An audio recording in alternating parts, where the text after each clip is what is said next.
in the presence of royalty today. Joining me in the lounge is author Nathalie Taghaboni, known popularly as Queen Makome. Nathalie is going to talk to me about her new book and some other sundry things that happens in the mad world. Welcome to the lounge. Queen, welcome to the lounge. Thank you. It's a pleasure to be here. Yes, and it's a pleasure to meet you finally. Finally, it's been a while. Yes, it's been a while. Overdue. Yes. For those of you who don't know, Nathalie has a very popular page on Facebook under the name Queen Makome. Tell me where you got this name from. When I was writing for a column in Toronto, I started writing in our dialect. Mm-hmm. The more Trini speak that you want to shake a stick at. Right. It was happening. And every time I go to visit my grandmother, I knock on the door. She seems to know my knock. And she opened the door. Hey, Makome, you reach. So it stuck in my head. And I decided when I was going to change from writing under my real name to using a pen name, that I would use Makome in deference to her. Right. And the queen part was sort of to make sure that, I was dignified enough, because I was slipping into some bacchanal kind of writing. Right. So I figured if I throw in the queen, I may step up my game. Yeah.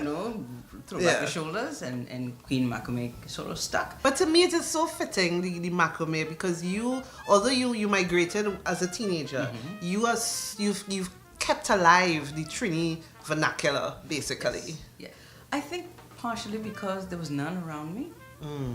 So I needed a taste of home. Right. And if you can't find it to bring it in, then you have to make it yourself. Right. So I was starting to cook more Trini. I was starting to speak and sound and write more Trini just to keep myself warm. So Nathalie is the author of 3 books, Across from La Perouse, Santi Manité, and Side by Side We Stand. We were talking earlier about the style in which your books were written, that you use the strong Trini vernacular, that, sometimes people think in order to make it outside, especially as an author, maybe you have to dumb down a little bit of who we are and adopt other styles. Has it been widely accepted? When I first did the first book, Across from La Perouse, and I went the traditional route of trying to find a publisher, what I was told is it'll never sell. The accent is too thick, it's too ethnic, it's too niche. So I was told if I could change it a bit, make it more North American, perhaps they will consider the manuscript. Right. And something said to me, there's no way. It'll no longer be me. So I decided that no, I was going to do this myself. I'm going to self-publish it. And my husband said to me, well, let's create your company. Nice. And that's when Commerce University Press. Commerce University. Yeah. So for those who've never read your books, they tell the story of the Savanoy family. Who was the inspiration for this? Everybody I've ever met. Wow.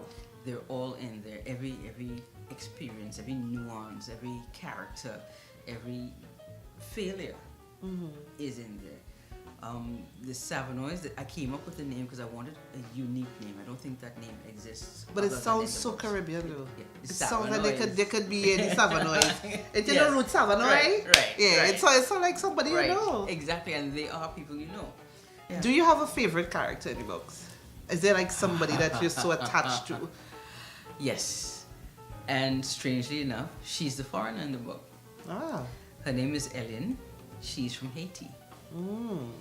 And it is the most odd experience I've ever had. In book 1, she was a peripheral character. She just sort of passed by in a very, very short scene. But towards the end of book 1, she spoke for the first time. I'll explain how that works for me, but my characters don't ask me to be written. They write themselves. And I have to run to keep up with them. Right. She spoke, and I said to myself, oh my goodness, this woman needs to say more. In book 2, she took over book 2. I started another book, completely different from this trilogy.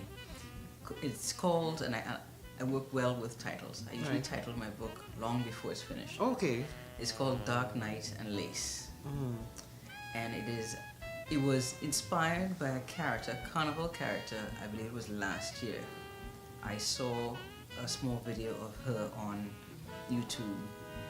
She portrayed Ursuli de la Jablesse, Ah, okay. Tracy Sankar. Mm-hmm. I did not know Tracy. I've never heard of Tracy. Right. But I'm watching this video, and just like my other books, I fell in love with Ursuli de la Jablesse. Right. And I decided, okay, what can I do? What does she want me to do? Yeah. Nathalie, it was a pleasure having you, and I understand your books are practically sold out following yes. your launch on Sunday. Yes, Paper Base was kind enough to be our vendor on site, and she sold out of books 1 and 2 right there. Excellent. Congratulations. Thank you. It was such a pleasure meeting you. Oh, the pleasure was mine. Great. This has been The Lounge. Join us again.